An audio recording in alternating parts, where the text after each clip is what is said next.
Salam saudara-saudaraku dan sahabat-sahabatku. Inilah TTM Channel, memulihkan dan membangun kehidupan yang lebih baik, benar dan mulia.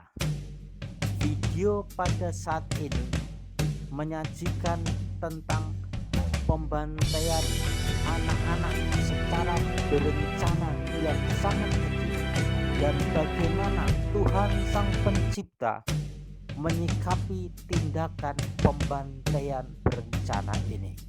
Saudara-saudara, selamat menikmati. Tuhan memberkati. Jangan lupa tekan subscribe dan like ya. Terima kasih atas dukungannya. Saudara-saudara yang terkasih, ada satu peristiwa di atas bumi ini yang mungkin terabaikan oleh sebagian orang, yaitu peristiwa yang sangat mengerikan, yaitu pembantaian anak-anak secara berencana yang sangat keji dan tidak berperi kemanusiaan. Peristiwa apakah itu, saudara? Tidak lain adalah disebut orang dengan kebanyakan aborsi. Saudara kenal kan sekarang aborsi?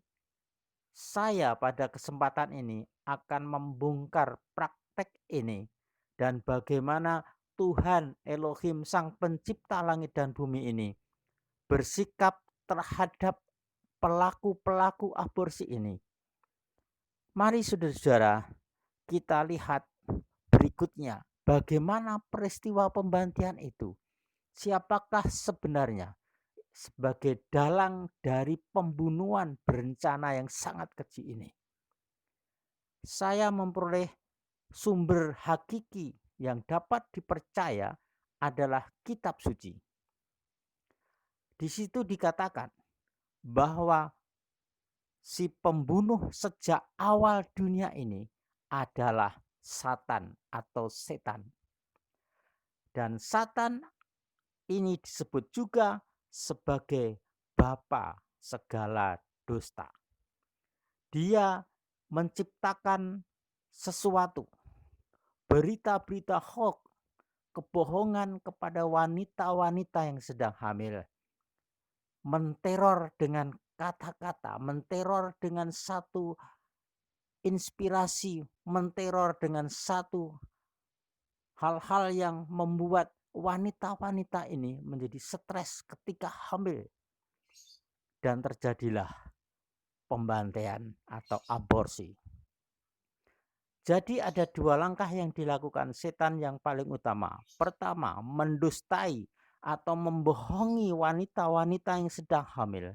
Yang kedua, mendorong wanita-wanita ini untuk menyuruh orang-orang lain membunuh manusia yang dikandungnya itu.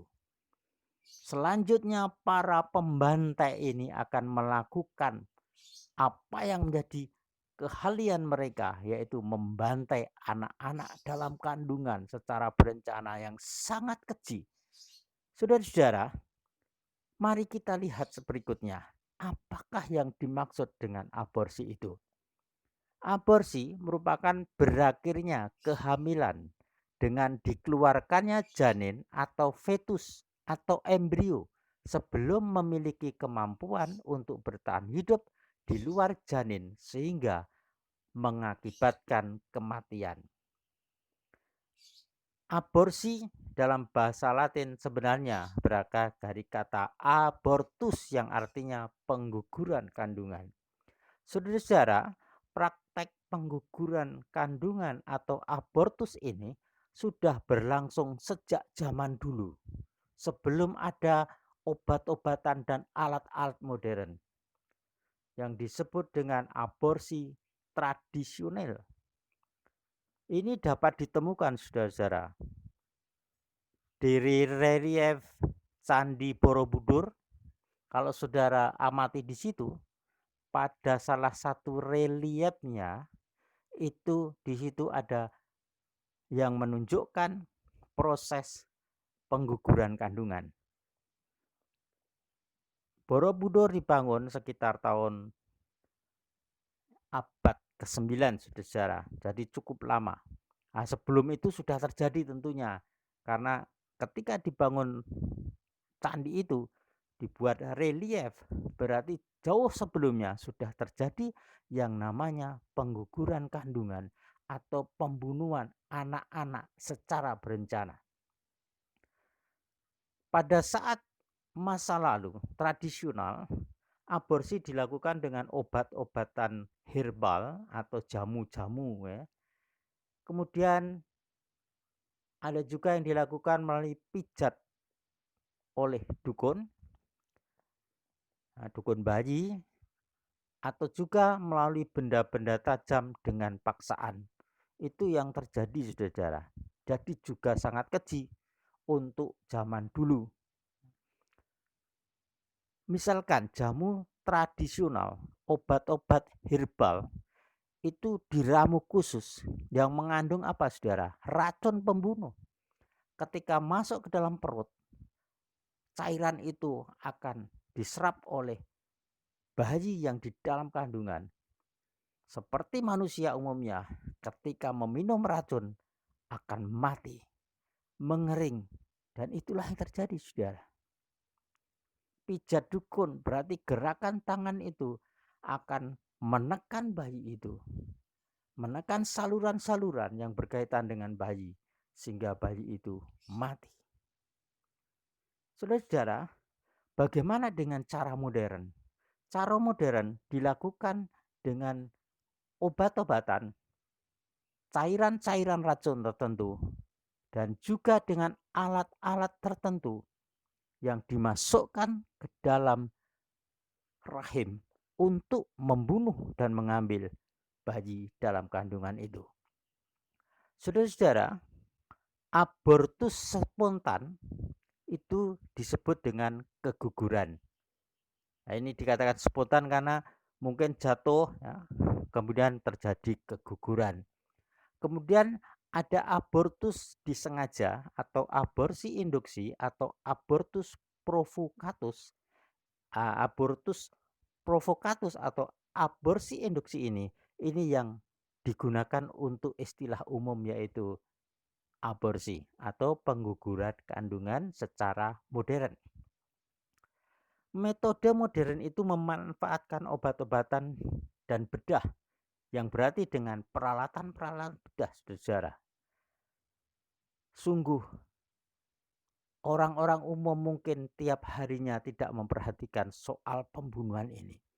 Tetapi ada laporan saudara pada tahun 2003 dan 2008 itu diperbandingkan, itu rata-rata itu 56 juta terjadi aborsi setiap tahun di seluruh dunia saudara. Ini pembunuhan terhadap bayi-bayi. Itu baru yang terdeteksi, tercatat oleh para peneliti saudara. Jadi tahun 2003 dan 2008 itu selisihnya hanya sedikit. Luar biasa saudara-saudara. Saudara-saudara, kita masuk ke berikutnya. Bagaimana sekarang proses aborsi yang modern ini saudara? Ada banyak cara saudara yang dilakukan untuk aborsi ini. Dan itu sangat mengerikan saudara-saudara. Bagaimana itu terjadi? Saya akan ungkap. Yang pertama,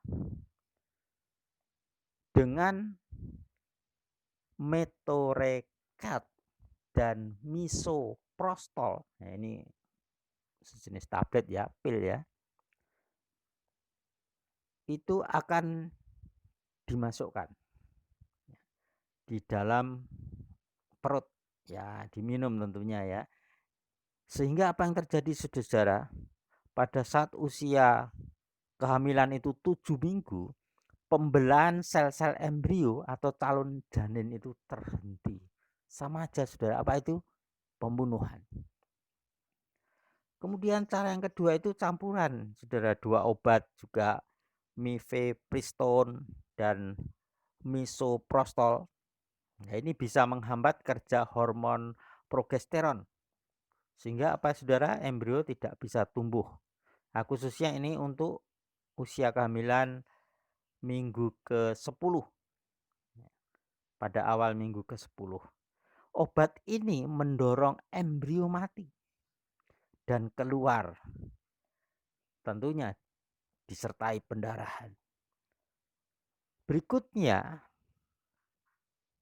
aborsi aspirasi vakum. Ini khususnya dilakukan pada trimester pertama, yaitu usia kehamilan 12 minggu, atau trimester kedua antara 12 sampai 16 minggu usia kehamilan. Caranya adalah menyedot janin dan plasenta dari rahim itu untuk keluar dengan menggunakan alat tertentu. Alatnya apa saudara? Yang pertama, seperti jepitan atau gunting itu dimasukkan. Kemudian dipotong-potong bayi dalam kandungan itu, kemudian ditarik keluar dengan alat penyedot. Kemudian bagian rahim dibersihkan dengan alat kuret, saudara-saudara, seperti sendok itu, supaya tidak terjadi pendarahan terus, supaya bersih. Mengerikan saudara ini. Yang keempat, dengan cara dilatasi dan evakuasi. Ini dilakukan khususnya pada trimester kedua 14 minggu kehamilan. Mengombinasikan aspirasi vakum tadi yang sudah saya sebutkan dengan forceps, yaitu alat penjepit khusus, dan dilatasi kuret. Hari pertama membuat serviks melebar agar mudah menghilangkan jaringan kehamilan. Hari yang kedua menggunakan forceps, yaitu alat penjepit khusus tadi, untuk mengangkat janin dan plasenta, serta menggunakan alat seperti sedot, sendok itu seperti sendok, namanya kuret, untuk mengikis lapisan rahim. Dengan demikian saudara, bayi sama saja menjadi sasaran pembantian di sini. Bukan hanya dibunuh saudara dengan obat, tapi dipotong-potong, dihancurkan, ditarik keluar. Semakin tua usia kehamilan bayi, semakin parah untuk mengerikannya pembunuhan ini saudara. Yang kelima, aborsi induksi. Ini dilakukan pada trimester kedua, usia 12 atau 16 minggu kehamilan, atau pada usia kehamilan hingga 24 minggu, 6 bulan. Nah, ini juga biayanya besar, semakin usianya tambah, seperti 6 bulan tuh biayanya cukup mahal, dan juga perlakuan pembunuhannya sangat keji. Nah, ini alternatif bila tidak bisa melakukan untuk yang dilatasi dan evakuasi tadi saudara.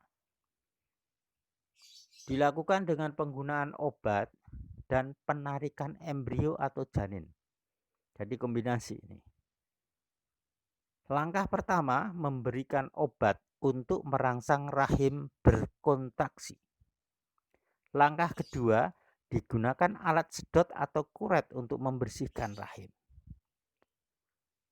Jadi saudara, alat yang seperti gunting tadi sekaligus penjepit masuk ke dalam rahim, kemudian memotong bayi satu persatu. Kakinya dulu sebagian, kakinya lagi bagian lain, tangannya, perutnya, kepalanya. Kemudian setelah dipotong itu ditarik keluar. Hasil potongan tadi guntingnya sekaligus penjepit, motong, tarik keluar saudara. Apa yang saudara bayangkan di sini? Bayi dipotong-potong, ditarik keluar, mengerikan saudara. Ini cara kerja setan melalui orang-orang tertentu. Saudara-saudara, itu yang terjadi. Kalau bayi 6 bulan, kalau dipotong-potong sulit karena terlalu besar, maka ibu itu harus minum juru satu obat tertentu yang mengandung cairan garam, atau disebut juga ada yang pakai prostaglandin, masuk saudara. Maka bayi itu ketika kena cairan racun dengan obat tadi akan mengering, kemudian mengerut, mengecil saudara, mati itu. Kemudian barulah dimasuki alat penjepit dan gunting tadi, dipotong-potong, ditarik keluar. Kemudian nanti dimasukkan alat sedot, tarik keluar lagi. Baru terakhir dikuret seperti sendok itu untuk membersihkan dinding-dinding rahim itu. Jadi semuanya keluar.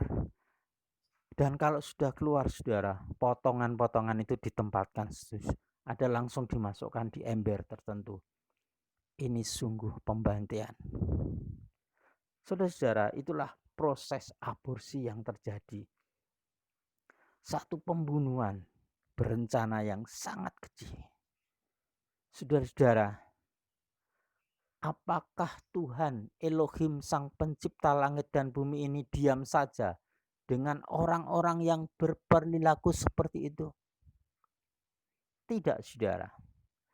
Tuhan Elohim Yahweh Sang Pencipta langit dan bumi ini sejak semula sudah berfirman, sudah menyatakan kepada umatnya.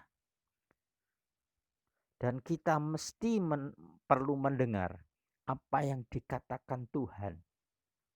Apa yang diucapkan Tuhan, apa yang difirmankan harus menjadi yang utama dan terutama dalam hidup kita. Dan bukan kata dokter atau perawat atau orang-orang yang bisa disuap untuk menyuarakan kejahatan, menggantikan kebenaran yang sesungguhnya.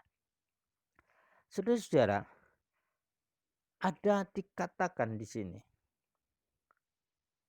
bahwa apa yang terjadi di dalam diri seorang wanita, kalau dia sudah dikatakan hamil, entah itu hamil berapa minggu, itu sudah menjadi manusia dan sudah di dalam catatan buku-buku atau kitab-kitab yang sudah ditentukan oleh Tuhan. Seperti apa yang difirmankan Tuhan, saudara, ketika dia berbicara kepada Nabi Yeremia. Di dalam Yeremia 1 ayat 5, Yahweh berfirman, sebelum aku membentuk engkau dalam rahim, aku telah mengenal engkau. Dan sebelum engkau keluar dari kandungan, aku telah menguduskan engkau. Aku telah menetapkan engkau menjadi nabi bagi bangsa-bangsa. Saudara-saudara, itulah yang pertama. Yang kedua, perhatikan di dalam kitab Mazmur 139 ayat 16. Matamu sudah melihat selagi aku bakal anak, dan pada kitabmu akan dituliskan seluruh hari-hari mereka dibentuk. Sejak terjadi yang namanya embrio, ya, calon bayi itu sudah disebut manusia. Dan itu sudah dicatat prosesnya dari embrio sampai bayi keluar dari rahim. Ya, itu semua sudah dicatat dalam kitab kehidupan. Kitabnya yang sudah ditentukan oleh Tuhan Sang Pencipta. Oleh sebab itu, saudara-saudara, kita melihat di sini Tuhan mengambil tindakan tegas terhadap orang yang membunuh bayi-bayi ini. Contohnya begini, saudara. Di dalam kitab Kejadian atau Beresit 9 ayat 6 dan Mazmur 36 ayat 9. Yang kitab Kejadian 9 ayat 6 dikatakan demikian. Barang siapa menumpahkan darah manusia, darahnya sendiri akan ditumpahkan oleh manusia. Karena Elohim membuat manusia itu menurut citranya sendiri. Itulah saudara-saudara, siapa yang membunuh berarti melakukan pelanggaran dan harus dibunuh. Keluaran 21 ayat 22 sampai 23 dikatakan, kalau orang mencelakai ibu hamil dan bayinya mati, maka yang bikin mati bayi itu harus mati juga.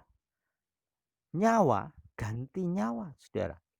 Mengapa Tuhan memperhatikan bayi yang di dalam kandungan dibela oleh Tuhan.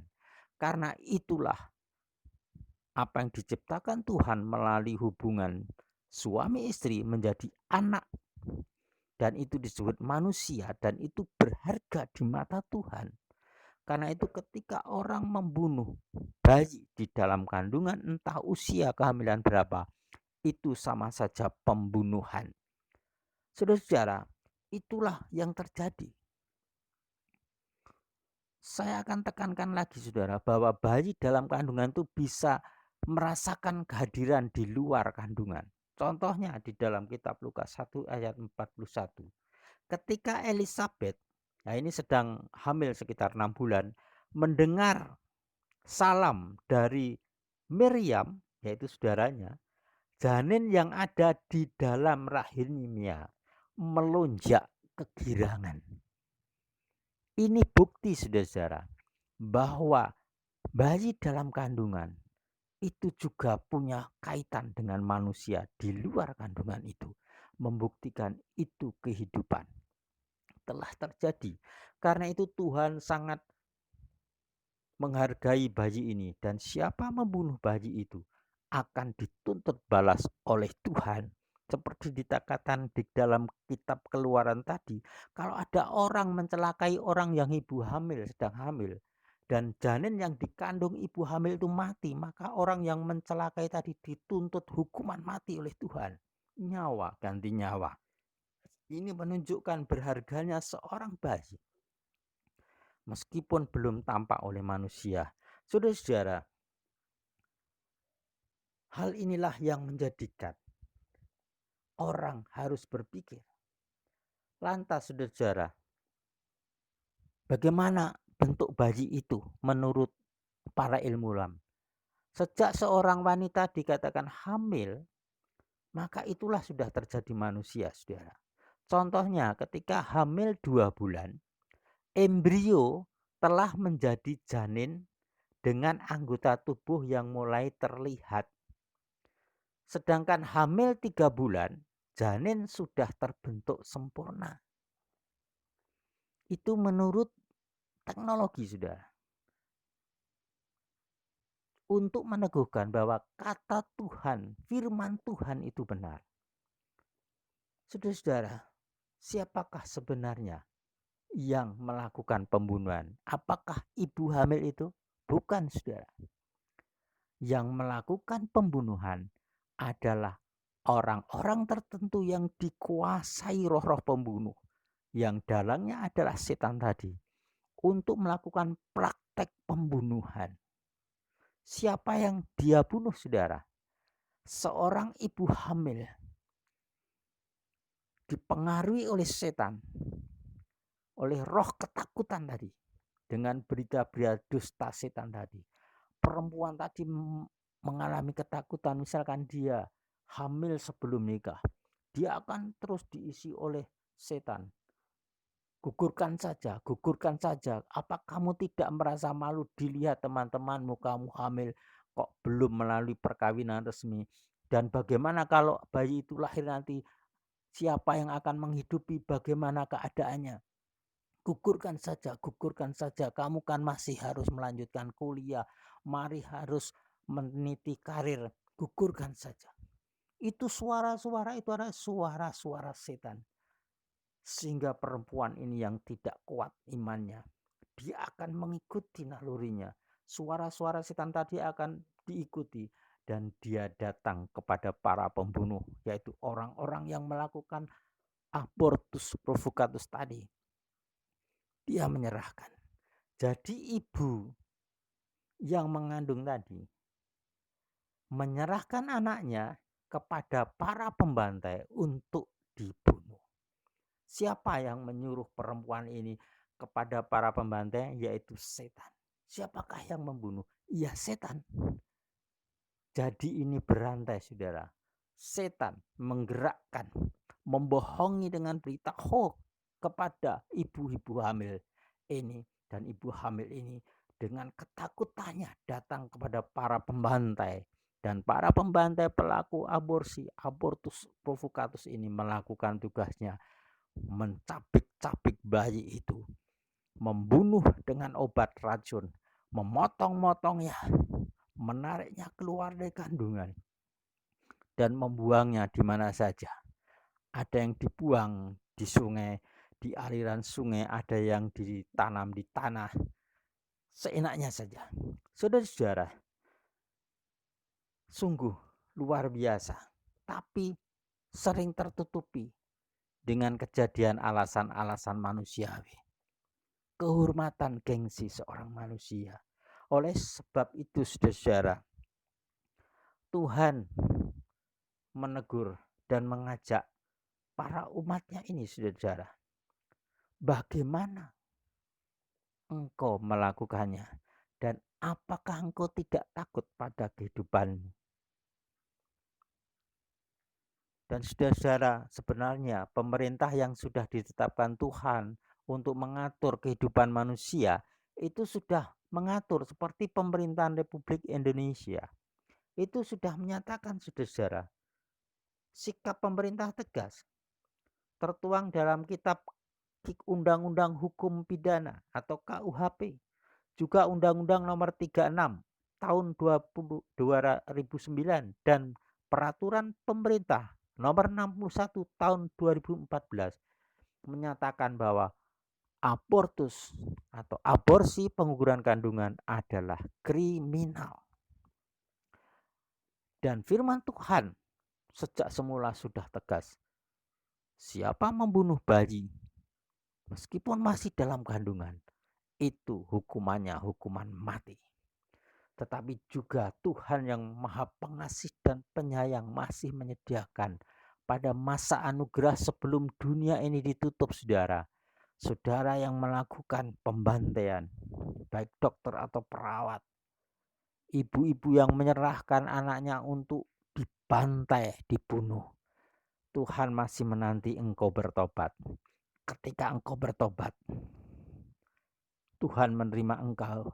Engkau akan dipulihkan hidupmu, dibangun menjadi orang benar, dan engkau tidak menemui hukuman.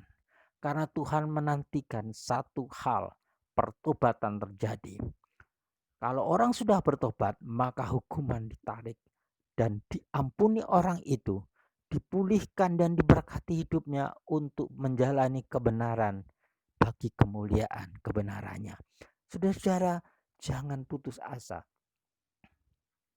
Mari lakukan yang ditawarkan Tuhan ini. Bertobatlah, terimalah Tuhan dalam hidupmu. Kembalilah kepada kebenaran. Tuhan menanti engkau untuk kembali. Dan Tuhan menantikan engkau untuk katakan, saya sudah salah. Saya kembali kepada yang benar. Katakan itu terus pada Tuhan. Berdoalah dan ambillah langkah. Jangan sedih, saudara. Kalau saudara sudah lakukan itu, jangan bunuh diri. Jangan merusak hidupmu dengan kehidupan yang kacau.